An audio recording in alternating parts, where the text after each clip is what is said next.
And good evening. Of course, show off the book and talk about what we're talking about today. Hello. Can't hear you, Ashok. Oh my God. Again, Good. Try again. you can hear me now. Now, yes. I'm sure the rest could hear me earlier. No, you went off for a while. All right, welcome to the show, everyone, and welcome, Malhar. How have you been? I noticed you are flaunting a book over there. Yeah, I Risk wish is I can say that I wrote this book. No, I did not write this book. But as you can see, risk is a not is a risk is risky business. nice, catchy title, I must say. Yeah, Ashok. So tell me, what is the greatest risk you have taken where work or business is concerned in your life? Wow, what's the greatest risk?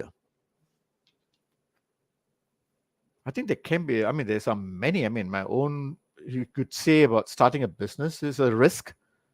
In my corporate times, it's making the right decisions when even my bosses, my CEO felt that it might not work, but I had to. I just stuck to my guns and said I knew it would work.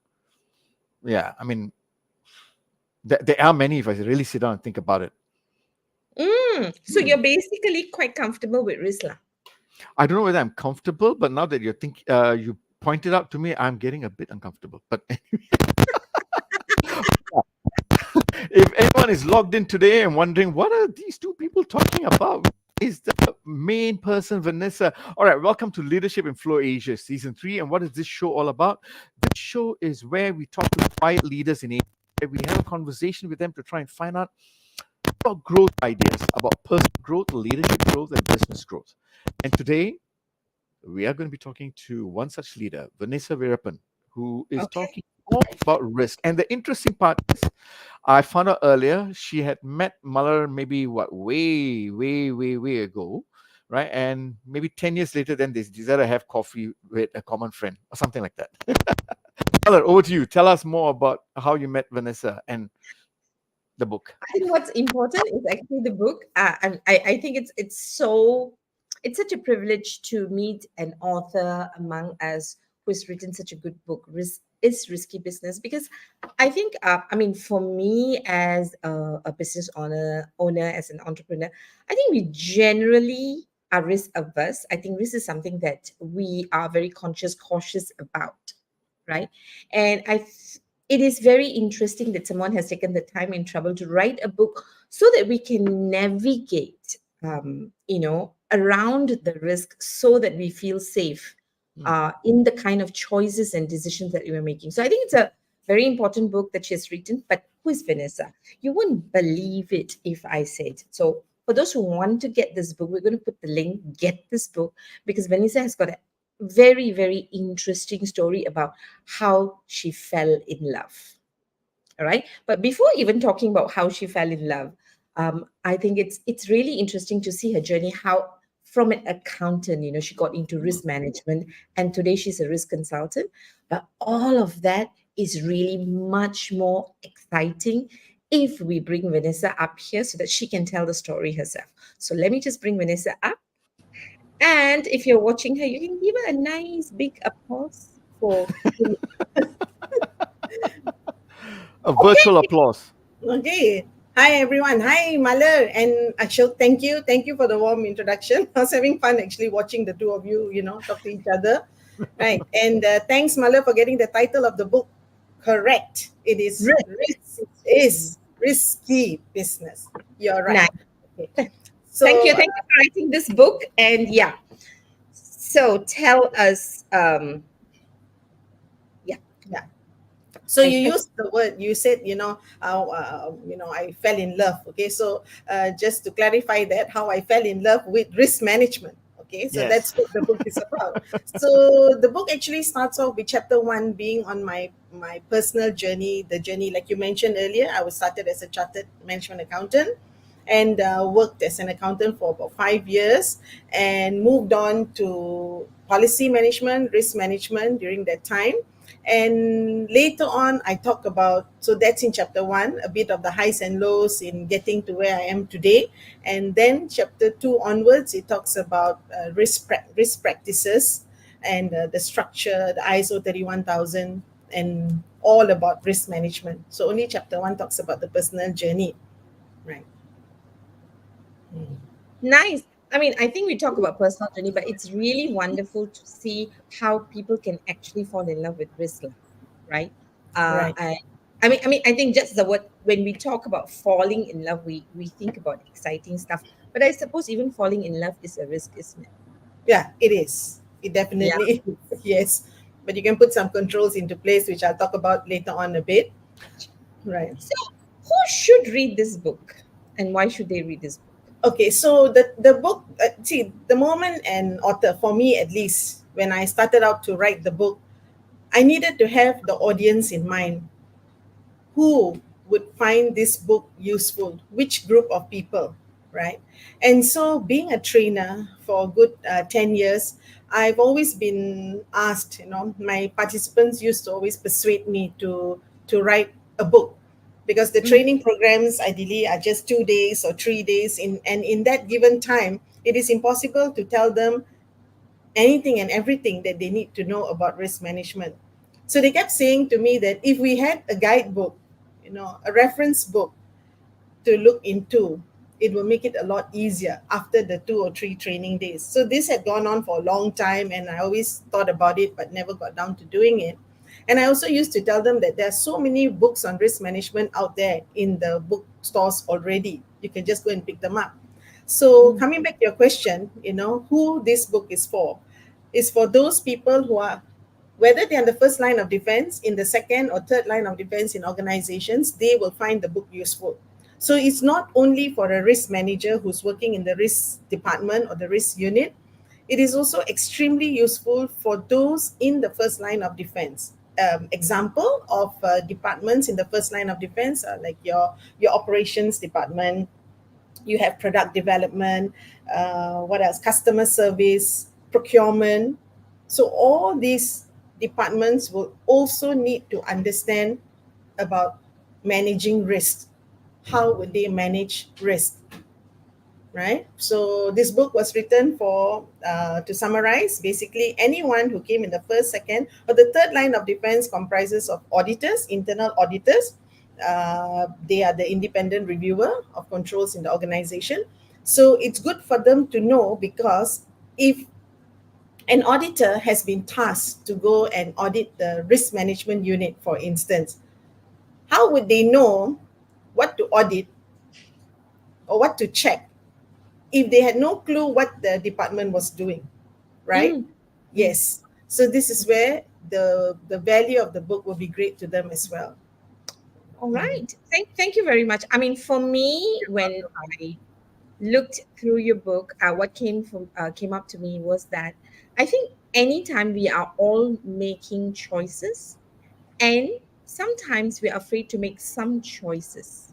Why? Because we think the risk is high or it is risky. So for me, it's that, right? So even if I'm looking at an investment or I'm considering two jobs, right? Right. Even having Ashok as a co-host is a risk. So every time we're making a choice Yeah. or a decision, I find that when we when we feel a little bit fearful, when we feel a bit of anxiety, we are already sensing risk, Mm. and you cannot not make choice. But how Yeah. do you navigate yourself through those choices is what I see your book as a guide. So for me, I would say this is a book for everybody, but let's get on and listen to Vanessa to see how people's mindsets have changed, how behaviors have changed, and how people get more comfortable when they understand the environment and the objectives of the intentions of what they are doing. And as Ashok is staring with me, I'm sure Ashok is dying to ask you the next question. Thank you very much for that, Malar. And thank you very much, Vanessa, for saying yes and coming on the show. I love this topic about risk. Thank you for sharing Most about your welcome. journey. Mm. Now, you use a lot of almost military terms about first line of defense, third line of defense, and all of that. So I'm looking at it from a business unit, right? Uh, and when you come in, they probably think that they have to defend there to find faults. How do you now help shift the mindset for those businesses or business units to see that the risk department is really not at fault? What do you say to them? What do you do to reframe their thinking? How do you help them see what you're doing is different? Okay, Ashok. Very good question. You see, very often the first line of defense, that, sorry to use military terms here, but the first line of defense are usually the business operations. The second line is like the risk department, the compliance unit, the standards and procedures, and the third line is the internal auditor. So you mentioned the word fault finding. So very often the first line of defense, when they are audited, that's a different reason why they need to be audited. But for the risk unit with the first line of defense, they need to collaborate, they work together. So the first line of defense must do away with that thinking, try to do away with the thinking that the risk team is there to fault find, because that is really not the reason. You see, what the risk unit is doing is actually to work together with the business unit, because the business units are the subject matter experts. Okay, for instance, if they are doing product development for the organization or customer service, the customer service officer, the customer service manager or VP, or they will know much more about what customer service entails. So how does the risk unit come in to help them? They bring on the technical expertise with them, meaning they will use tools and techniques like ISO 31000, which is the risk management process, and the international guideline on risk management is ISO 31000.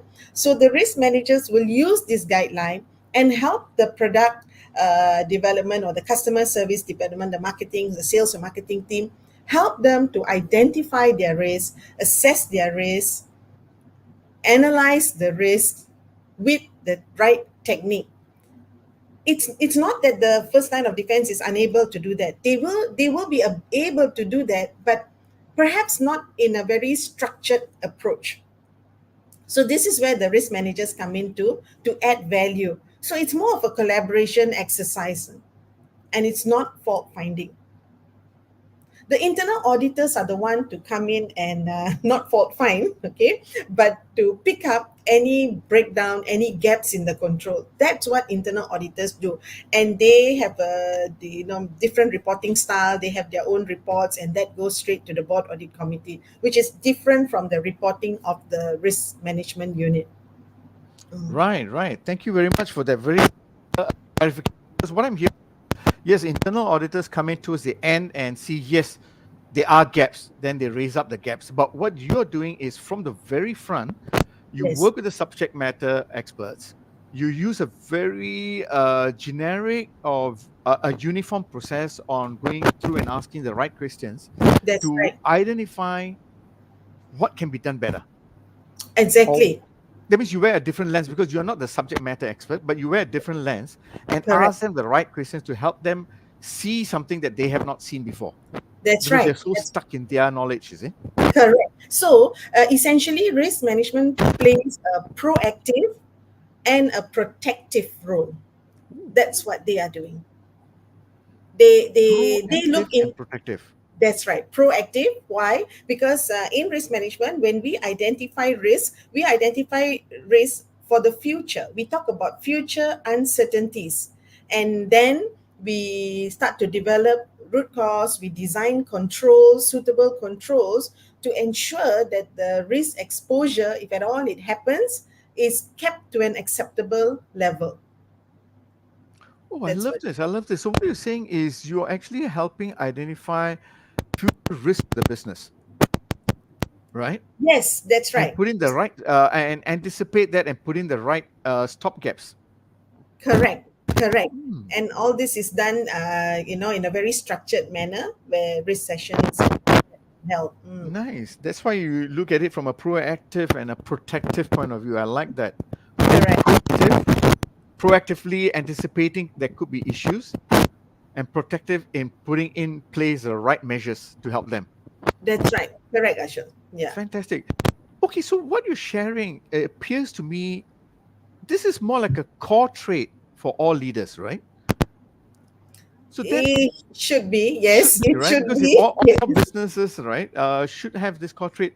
And if I put on that view that everyone should have this core trait of risk management, then what would be the crucial skills that leaders need to be good at as risk influencers or champions? Okay. For the first part, I mean, leaders, it risk management, the activity of managing risk is a top-down approach. Okay, it starts from the top. Leaders, they give their directive, and then it's done throughout the organization. Okay, so the tone at the top must be set correctly. Otherwise, it just won't work. This whole exercise will not work. So once the leaders are there to show that they support the risk management activities. Why I use the word activities is it's never a one-off exercise or done only in the first month of the year or at the end of the month. It's not. It is a continuous exercise that needs to be done. So once the leaders support all these activities and understand that their people will need the time to attend risk sessions, to identify root causes, to identify good controls, to work on management action plans, then it is a good step, a right step forward. Coming to the attributes or the skills that a leader needs to have, firstly, they need to be strategic thinkers, right? And they also need to speak about risks almost at every meeting that they attend. They are the ones who will build the risk culture in the organization. It always starts from the top, and when they start to speak this sort of a language, it will filter through to the rest of the organization, right? And they need to be decisive. This is another good attribute that they need to have. Great communication skill. And one more skill that I think they really need to have, and which will help these risk activities go further in the organization, is to be an influencer. They need to influence the people in the organization. So when they are having meetings with them, when they're having meetings, the HOD is having the meeting with its group of staff. The HOD should ask questions like, is there a risk? Is there a risk that needs to be addressed here? So when the leader starts to say things like this, essentially what's happening is the downliners are starting to think that way as well. So the communication skill and the influencing skill must be there. Okay, I mean, it appears to me, wow, there's a lot on the leader's plate, isn't it? Yes, Right? They've got to look at, my God, I've got to look at the business itself. I've look at my P&L, my revenues, and I still got to counter it and balance it with risk. that's right. That's right. Right? And sometimes I show it is done separately. That in itself is a problem. Risk management is done as a separate exercise, and looking at the P&L and the cash flows and all that is done separately. That's why this exercise needs to be merged. And when we have annual risk sessions, when the organization has annual risk sessions, they talk about financial risk, operational risk, legal risk, technology risk, all need to be discussed at the same time. And the session to do it in is called the risk session, which happens once a year. So those organizations that successfully practice this are able to identify their risks without missing out on areas. So leaders don't have to feel so worried. They don't have to feel so worried and anxious that, oh, when it comes to financials, am I looking at the different risks that are involved? Like example, the credit risk and all, are they looking Okay. into these things? So that is why having a risk management exercise will work across the board in an organization. It touches on every different aspect of the business. Okay, I'm getting a bit skeptical now. My apologies for that, because It's okay. it appears to me that that is an ideal situation, right? Right, And right. Yes, I subscribe to what you're saying, because I think you need to think that way. But I'm suspecting, you may have statistics or figures, but I'm suspecting there are not very many organizations who actually merge it together. Am I going in the right track, or am I off track here? yeah. Well, with some of my clients, I noticed that, okay, that they treat it as two separate exercises. And my participants, they usually are the ones who tell me that there isn't even a risk unit in the organization. Okay. And so that is actually quite shocking, because how would you run a business in aspect to achieve your goals if you are not considering the potential risks could Hmm. allow that could lead you in not achieving your goal? How can you not look into this? So Right, right. what I used to suggest, and what I do suggest now, I mean, during my corporate years, what I used to suggest, and now I always tell the leaders, put it as an agenda item to Okay, discuss in the meetings. okay. Let's talk about our risk profile. Even if they do not have time to talk about the entire profile during the meeting, at least let's talk about those risks that are high. So in risk management, we have the risk matrix with the four quadrants, where we have low risk, and then medium low, medium high, and high risk, right? So at least let's talk about those high risks. So that's a start for the leaders. And Okay. the right, you're mentioning, right, you're skeptical, and sometimes why it's not being spoken about is Hmm. that some of the leaders, I'm not saying all, some, as they climbed up the corporate ladder and got where they were, they never talked about risk previously. They never spoke about risk, and they thought that, okay, we are just safe. And the point when they reach the top, they find that now I can't not talk about it, because we also have the risk committee there who is Hmm. waiting to receive reports on risk. They are waiting for management to give the reports on risk. What are my high risks? What are we going to do about it? Are there action plans in place? Or are we only going to find out when things, get out of control? Right, right. Yeah. Okay, so okay. I mean, I'm getting even more worried. Okay. Let me explain why. Because you've got someone who has risen up the ranks with the success of delivering numbers, targets, and all, and then suddenly this person has to talk about risks which he or she has not done so for so long. Yes. And I and that's a decision I got to make, because I've got now to balance. And then when I reflect on my actions I've taken, I can see that yes, I've taken risks before, but maybe Yep. I'm not purview to how I've actually went through a process. Maybe not. That's And then right. suddenly Yeah. all of this is now creating a lot of anxiety for me, isn't it? Correct. Right? Correct. And Because yeah. so how do you then help? What can be done for these leaders, or for any leaders, right? Help reduce anxiety, because it's all going to be about decision making, isn't it? Okay. At the end Yes. of the day, it's about the Right. decision making, you know? So how Right. do you now help them reduce anxiety, regardless of whether you come up the ranks or as you're coming up, so Yeah. that you can make the right decision from a risk lens point of view? Okay. Can I tell you how they are doing it now? Sometimes I hear this through my You know what? participants. You can tell me how they're doing it and tell me your advice to them. Yes, and my advice, right? Mm. So, how they are currently doing it now is that when a leader sees that, okay, now everybody is talking about risk management, it's the buzzword and every organization is having it. So, we must also do it. What they are doing now, most of them do not attend the training, but they send their managers and they send their executives to come. And I have a lot of executives, senior executive managers, senior managers who come and tell me, I have been sent here to learn from you in a 2-day program.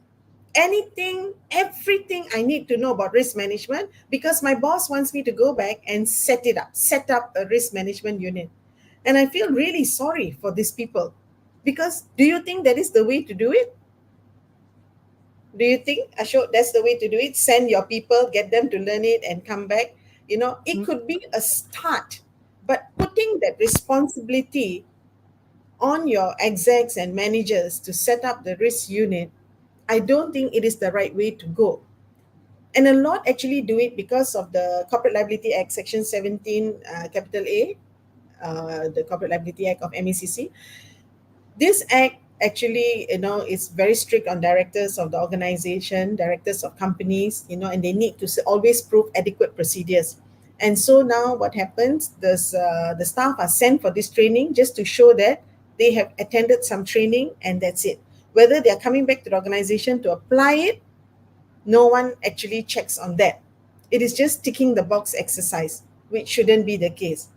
So now I'm telling you, that's how it's being done, more often than not. How should it be done is, I already gave some examples earlier where the leader should talk about it, influence others.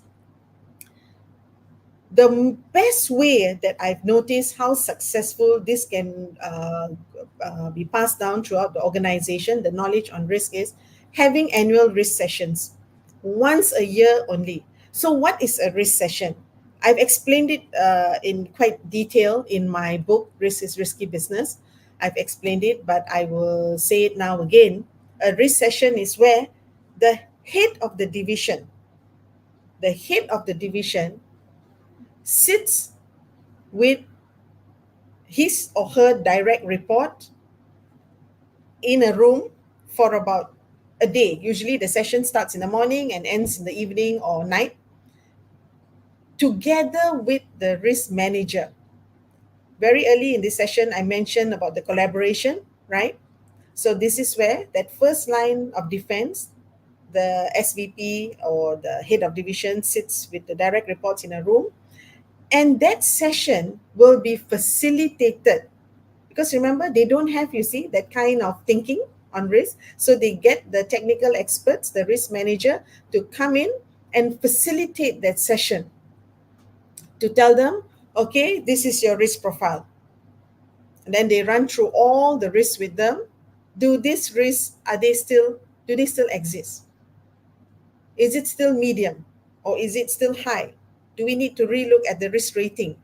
So this is where an ERM framework, an enterprise risk management framework, will be very important, because like I said earlier, the technical experts who are the risk managers will bring all this knowledge and say, first step, you need to do this. Then we move on to this, and so on and so forth. Which, if we left the business unit alone to do it in that closed room, chances are they will do it, but how effectively, we will never know. And what templates to be used, because there are templates to be used. And then they need to understand the likelihood, because when we talk about risk, we talk about two variables, which is the likelihood and the impact of risk. Likelihood and impact, or sometimes they say the probability and the consequence. These words are used interchangeably. So when we talk about these two aspects, there is a rating in assessment criteria. So this part has to be explained by a technical expert. So this is where you mentioned about the anxiety, right? This is where some form of comfort will be given to the leaders.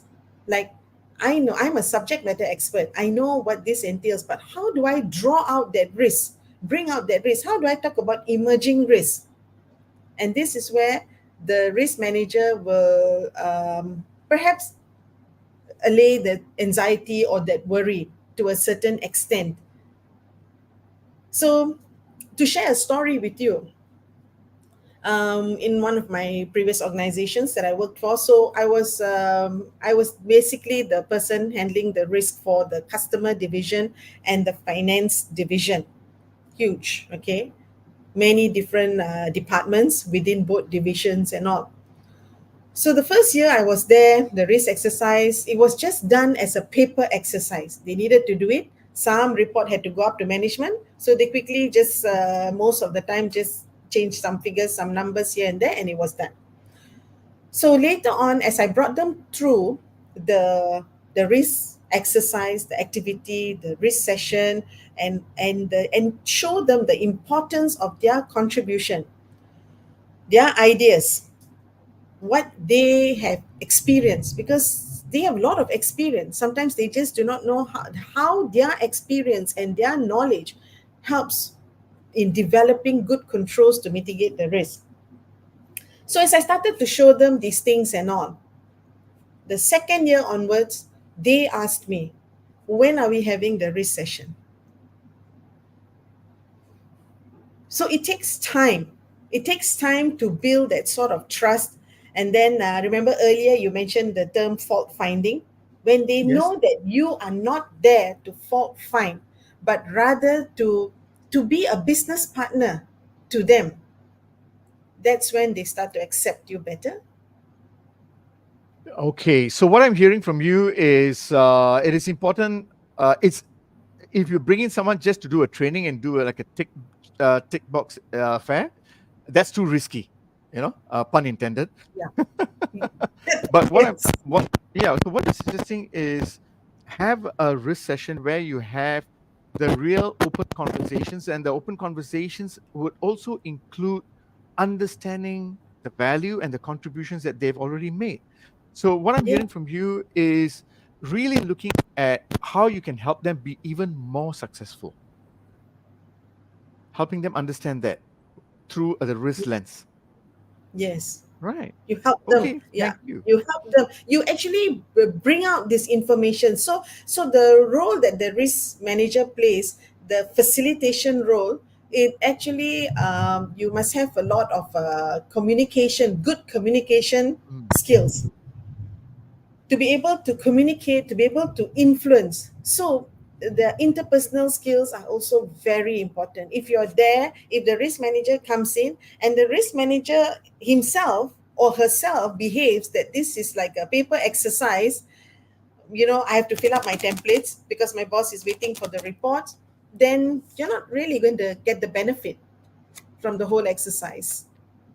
Got it, got And it. this So is the where, risk manager and must move away from the attitude of fault finding or just a paper exercise.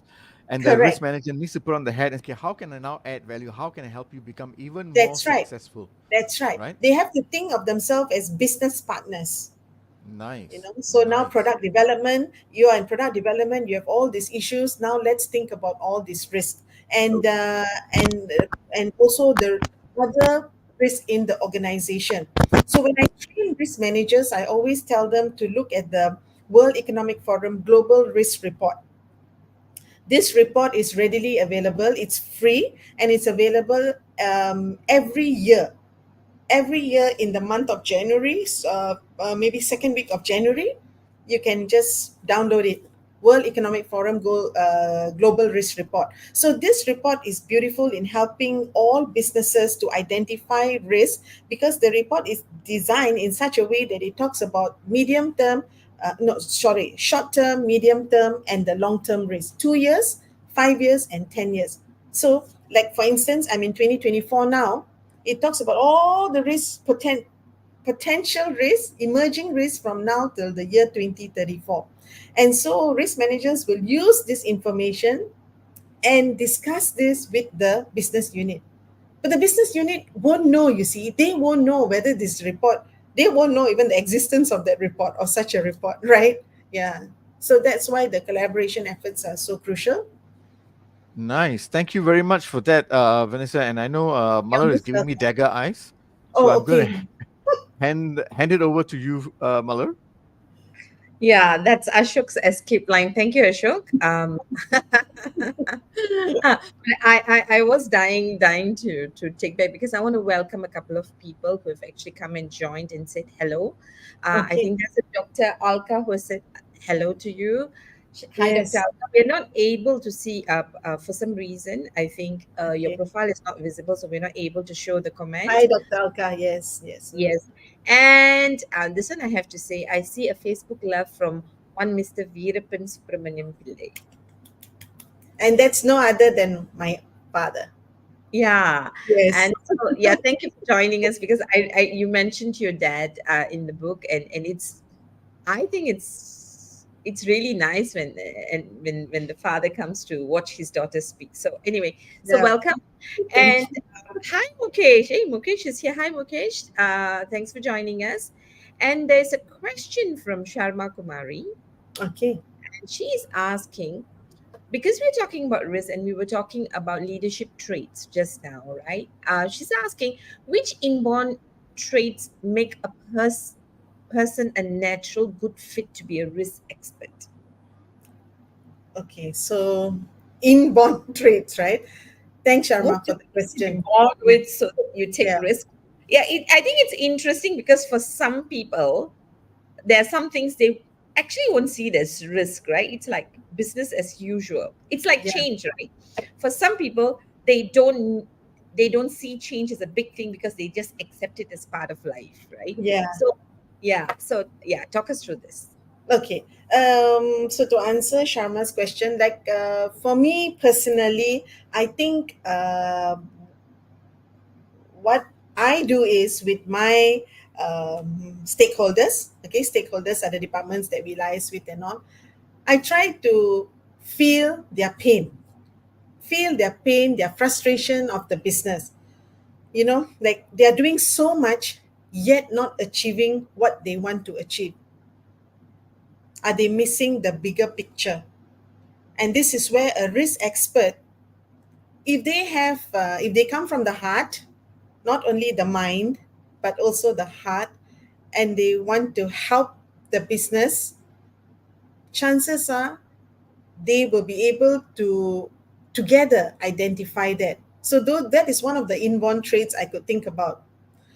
The ability to communicate, interpersonal skills, the ability to take a step back and listen first, the ability not to judge so quickly. Sometimes when I go into departments and I look at their risk, and no, looking at risk is one part. When I look into their controls, one look and I can tell that none of these controls is going to help mitigate the risk. But why is it there? Because somebody somewhere 10 or 15 years ago put it there without really thinking about it, and everyone is just following it. They are just thinking that, oh, I don't have to worry about this risk because controls are in place. But when it happens, when the exposure to that risk happens, then they realize that their controls were very, very weak. So this is where some of the traits of a risk expert will just look at those controls and say that this is not going to work. Okay, so when we come to controls, so it's actually controls are the one that really got me very fascinated with the topic on risk. In fact, if I can just read something from my book here, okay, on the chapter on controls. So those of us who have the book, we can turn to page 15. And I spoke about risk controls, and this where the trait, some of the traits come from. I discovered that in risk management, the topic of risk controls is most critical, and a thorough understanding of it is important. So, in chapter 4 of my book, I explain risk controls in detail. I became fascinated in the subject of controls and realized how such a simple term, if not understood properly and given enough focus on, can result in undesirable implication to operational and business excellence in an organization. So when I was a risk manager way back then, and I looked at the risk controls that were put there, I had a choice of just letting it be there because sometimes it's a very tedious exercise, and you have to get the business to understand that, guys, or ladies, your controls are there, but I can tell you now they are not working. And when they ask me, how do you know it's not working? Then I just tell them, look at your audit report. The same issue, recurrent audit issue, keeps coming out. Every time the auditor comes, they talk about the same audit issue because the controls are not working well. This is a very tedious exercise because you need to help the business to identify their preventive controls, their detective controls, and their corrective controls. Three categories: PDC, how to prevent the risk from happening, how to detect early exposure to the risk, and how to correct it the moment the organization is being exposed to the risk. So, a risk expert who has this sort of inborn traits to look into details will definitely serve the business unit better. Thank you, Vanessa. But I have to say, right, based on what you explained to me, it sounds to me it's the inborn trait is a trait that we all can learn, You definitely right? can. You can. Yeah, It's a skill I that think can be picked up. Like I said in my book, risk management is not rocket science, right? right. Yes, And it because I can be think, picked up. yeah, so you've said a couple of things. I think the first part of feeling the pain, right? I mean, skills of empathy. You need to, and it is the empathy that will keep you, bring you back to the core of why we are doing risk management. Why is risk management important, right? So, Right. and you won't do stuff which is tick in the box, because when you empathize, you begin to really put yourself in the other person's shoe and Yeah. realize the pain that they are experiencing, right? With Correct. whatever challenges, and that includes anxiety that Ashok spoke Yeah. about. Yeah. Yeah. The other thing that Mm. you said, which I thought was interesting, is really relevance, right? Now, why relevance? Because you spoke about why controls sometimes are not working because we are not updated. So for me, what's coming to me is that I think it's an ongoing learning and unlearning to know what worked in the past will not work now, right? Yes.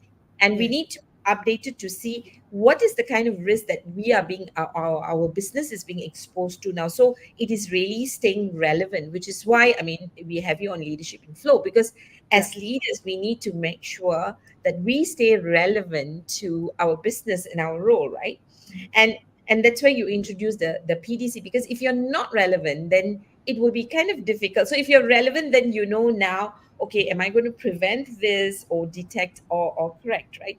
But the other thing that I really, really enjoyed, because you keep repeating yourself a couple of times, and I think almost every other guest that we have talks about this, right? Which is communication skill and influencing skills.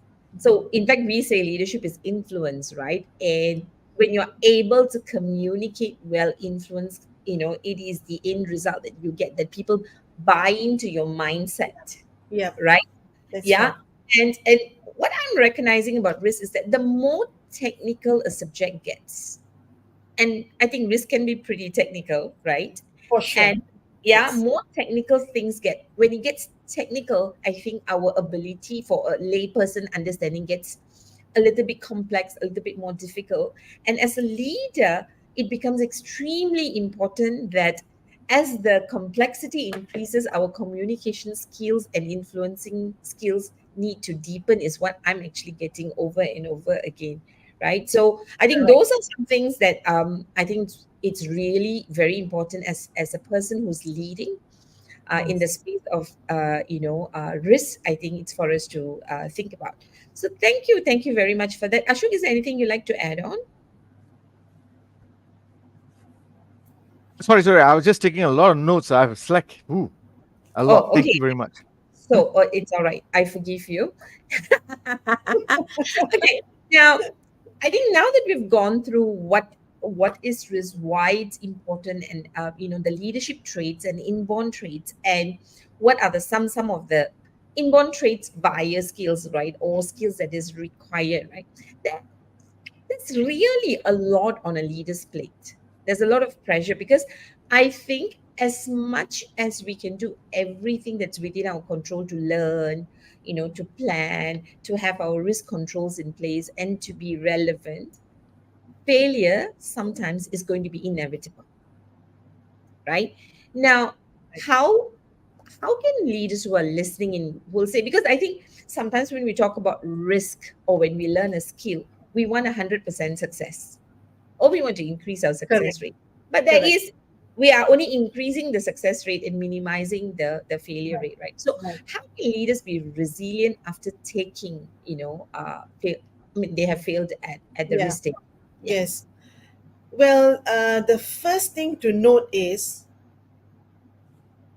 managing risk does not equal to no risk. It doesn't mean that once I've managed my risk, I'm no longer going to have any risk in the organization. That will only happen once you close business. You close shop, you no longer run the business, then the risk also doesn't appear anymore.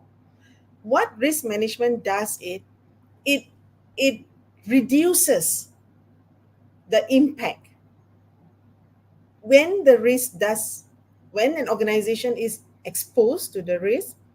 It reduces the impact of the risk.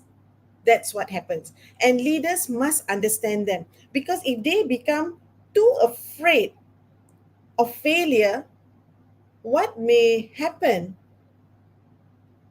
they may not take any risk at all. And when they do that, there is a risk of the business not growing. There won't be any growth. So there's something what we call calculated risk. And this is what happens in the risk profiling exercise. When we do it a lot, especially for we call it project risk management. We start to identify all the risks there are in the project that we are going to embark on. And then management will decide, is it a go or no go, depending on all the risks that we are going to be faced with. So this is where risk management comes in to help. So if they see that, okay, the project that I'm about to embark in, there are many risks, definitely, but the ROI is much higher,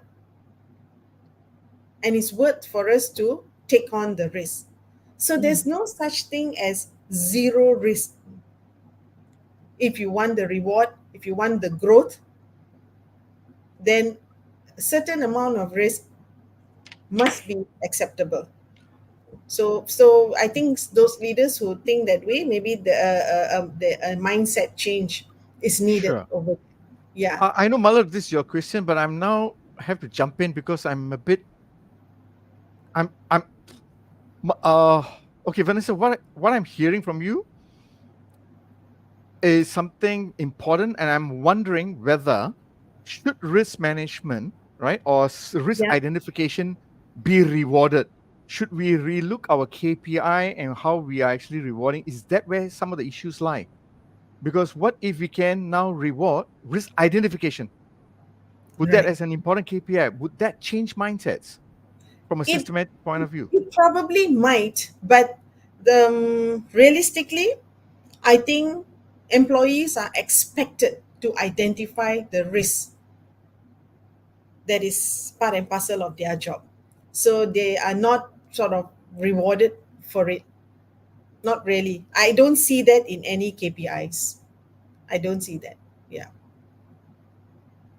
So what you're saying is that that might not change some of the mindset if we relook how KPIs are drawn up for risk identification.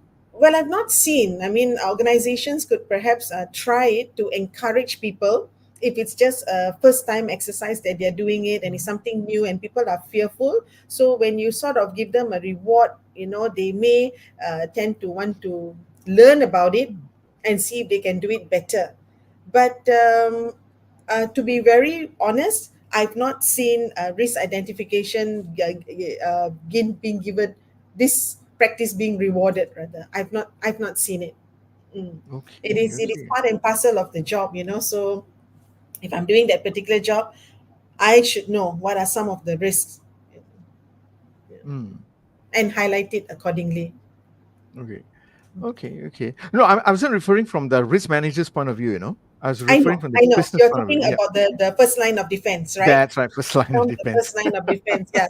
Okay. You won't forget that term now, Ashok. I will Right. not forget the term. Yes. First Okay. line. Over So back to like, you, Malala. I was just yeah. curious. Yeah. So Sure. if in the product development stage or in the product development or sales and marketing team, the sales and marketing team should know what are the risks. Mm, that they are that they are facing. They should know. And whether or not they should be rewarded for this, mm, I think it's just what they need to do. Okay. Right. Okay. So that's my take on that. Okay. Thank Okay. you. Thank you very much. Mother, over to you, ma'am. Ashok, we've got 10 more minutes. The time has really passed, because Vanessa was thinking we'll have a lot of time, right? So, like, Yeah. we've got more No. question. But Vanessa, I was just wondering, because I think what really hit me just now when you said, if we don't do risk identification and management right, it could impact our business growth. Right. But what I am thinking and what came to my mind is that this is an essential thing we all need to do. Forget about growing, but I think for us to continue being in business, to exist in business, you need to check out what's happening around you as a business. So I think it's more than growth. Yes, it will help us grow, Yeah. because then you'll be able to be proactively take risk by taking on projects that's higher risk, higher return. I get that on one hand, but I see it as an essential thing because there is more uncertainty in life and in business than ever before. Right? Now, You're right. with that, I don't think we can afford to say that risk management or understanding risk is not my problem and it's risk department's problem. I don't think so, because I think it's going to impact it's like change, right? Like the way we are keeping track on change, we need to keep track. And risk is part of change, or change is part of risk. Now, I think risk is part of change, because if you're managing change, you're also now looking at the changes that's Correct. happening and how that's going to risk our business, right? That's right. Which is why I probably stand with Ashok now. Ashok will be happy that if we begin to see the importance of risk in first for us to survive and then to thrive, Right. then perhaps we will actually do some things differently, and take it more seriously, because you see, when we talk about culture, right, we talk about change management culture. We want a culture where we embrace change, and this is really, if we begin to embrace risk as part of our life, right, we need a certain mindset to it, certain skills to that, right, to build that culture. And that's what popped up to me. But anyway, Yeah. I really really want to ask you the next question, which I think is really important, right? We talk about generative AI, and we are all generally very excited about generative AI because it makes our life easy, right? So, and when you think about risk, what are the risks of using generative AI to drive risk strategies for business? And if there are none, how can then business adopt generative AI without risking the business? Mm, okay. I think well, that's something new that has come in, but most organizations are still using the traditional risk management methodology. But if we wanted to use Gen AI, what I could say was use it as a guide, like ChatGPT, for instance. We use it as a guide, and then any analysis, any other tools, we can use it for predictive analysis, help us to do better data analysis as well, better trends, try to understand the trends and all. But use with caution. Use with caution, because there is no human judgment there. In fact, in my book also, I wrote about risk management. I said it is a science and an art. So the science part, the AI can do for you, because it'll just give you the information. You ask it something, it will just tell you what it is. But there is no art part to it. The judgment, the intuition, like in organizations, if you speak to certain managers, they know the behavior and the pattern of the risk so well that even if their senior manager looks at it and want to jump, the manager will say, no, I know about this risk, how it has been behaving and the pattern, and we don't have to put all our resources to resolve this. Whereas AI will give you all of this without that judgment part. that is not there, and I think that is the fear. So I okay, I'm okay with organizations using it as a tool to understand, to learn, to get better analysis and all, but still validate, verify and validate the information. Mm. Nice. Thank And you very much. I think you're saying what yeah, generally we talk about generative AI, right? yes, It is actually it makes our journey into understanding and gathering data and all of that really really fast. But you yeah. need to know your stuff so that you can then Correct. be the person. Merge. You can, yes, you can merge the information and give it a better outcome. I even have my risk managers now that come for training asking me, how can I identify risk using AI?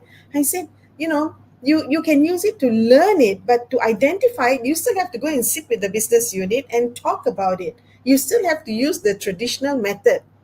You still have to use it. But then well, if they really wanted to, maybe they could do like pilot projects, take a bit of data, and see what AI produces for them, and from there just check it and see whether it makes sense, it doesn't make sense. Because if it doesn't make sense, that means it needs further reviewing. You need to re-look at it from different angles, different perspective. Sure, sure. I Right. mean, simply put, generative AI is basically using the input it has to Right. give you the options to think about, and it does it Correct. quick, Yes. right? Yes. Whereas when you totally depend, I think as human beings and leaders, there are so much that we know that is within our system that we do not express, and it's not in the system, and this is why Exactly. the human factor becomes important. Very Thank you. important. Yes, that's Thank a you, Vanessa. critical I got factor in there. sure. Sorry, yeah, I got two questions, and I don't want to upset the audience who have come and asked the questions. So let's get through Sure, the two questions sure. first. A quick one, yeah. Sanjana Sarah Taran asked a question on the book. What is your favorite line you wrote and why? Okay, so that's easy because my favorite lines come from chapter one. The one where I talk about my personal journey, and it talks about. You've read the book, Mala. I think you will know this line where I say that a lot of people sometimes say they're not happy. They're not happy where they are, and they just keep complaining and complaining. But the next day they show up, they're back at work, and they always say that they have no choice. There's no option. This is what I have to do for life.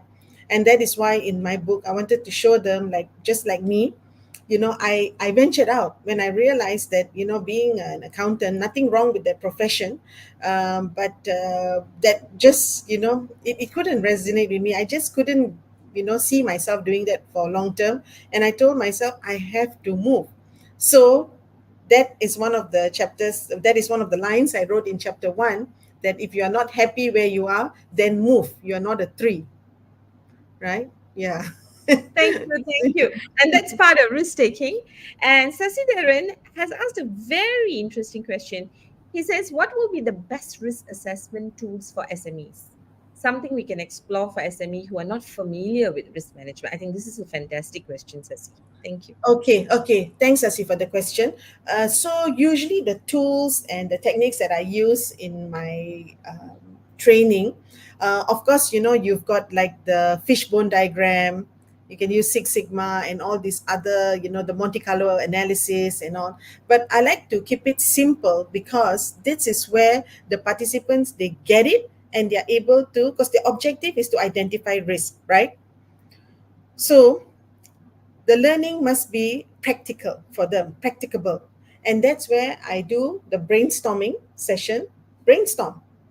I give them an activity and get them to brainstorm.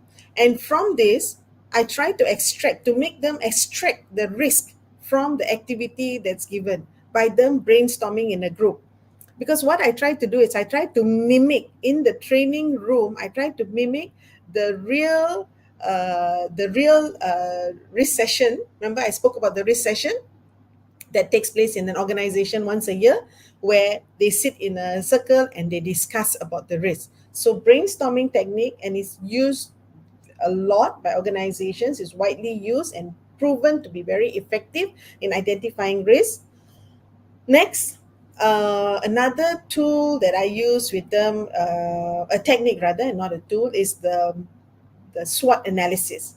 Now, everybody knows about SWOT analysis, the strength, the weaknesses, the opportunities, and threats. Everybody in organization. So, like the strengths and weaknesses will be things internally, and opportunities and threats will be those external opportunities and threats. So, when you identify that, you'll be able to identify your risk, right?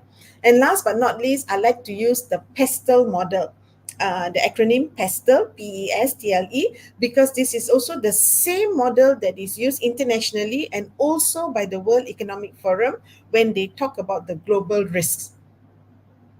So these are some of the techniques that can be. It is easily, I like it because it is easily understood, and it's very effective in drawing out risk. You know, talking about risk, identifying the risk. So hope that helps us. Right. Yep. I hope, yeah, Sasi's question is answered. I've already put in the link for the report, right, from World Economic Forum. And I'm also going to just put in the link. Should you want to get in touch with Vanessa, please do get in touch with Vanessa so that you can buy the book. Sasi Dharan says, thanks for your insight on the techniques, Vanessa. We'll explore further. Okay, to you, Most Ashok. welcome. Yeah. Thank you very much, Vanessa. Can you imagine? It's already been 1 hour talking about Yeah. risk, and it's been Wow. fun, right? And Yes. no wonder you're Yeah. in love with risk. All right. So I just want to say thank you again very much for sharing with us about how to have a very different lens when you talk about risk. Come from a collaboration point of view. Look at how to add value. Focus on building your interpersonal skills, and focus on having very tight controls. I have one last question for you before we wrap up. Sure. How can now risk be normalized? 1 minute for Uh, you. well, the easiest way I would say is to practice it. Just do it. Just start by doing it with the annual risk sessions.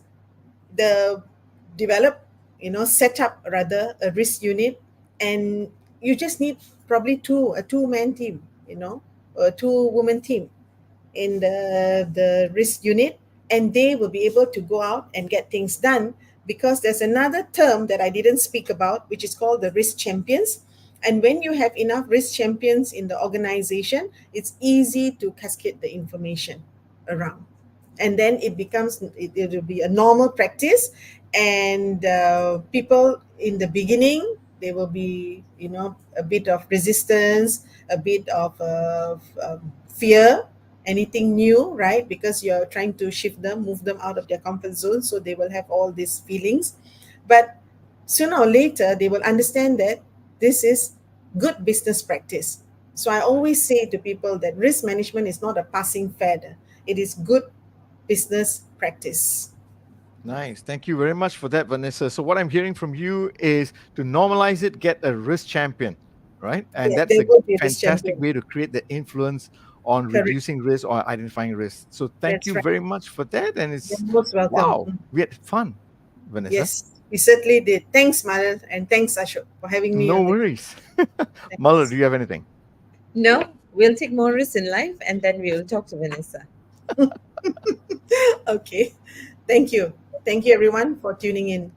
All Thank you right. very much, Mala. So thank you very much for writing the book and sharing so much of your insights as to why we really need to embrace risk in our life and how to navigate ourselves through that.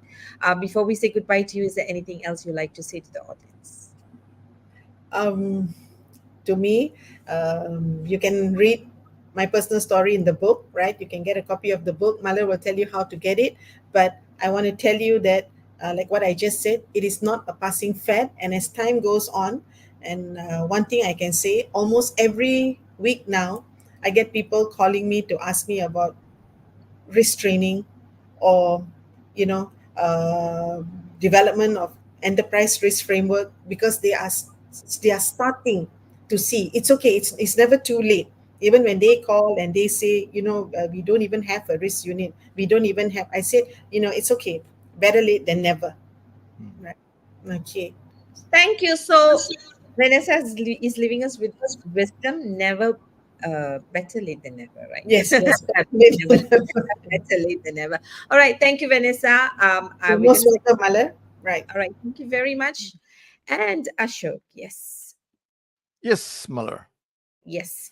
I know that you certainly enjoyed this risk conversation. I learned so much. Mm, But for me, my aha is how every other guest who comes talks about leadership skills being communication and influence. That keeps coming to me.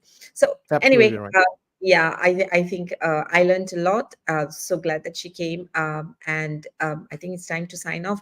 For those who have joined us, there were many of us. Thank you for joining us. Thank you for participating. Thank you for asking the question. Until we meet you next week, this is Malaru signing off from KL. And Ashok from Singapore. Have a great evening, guys. Good night. Good night.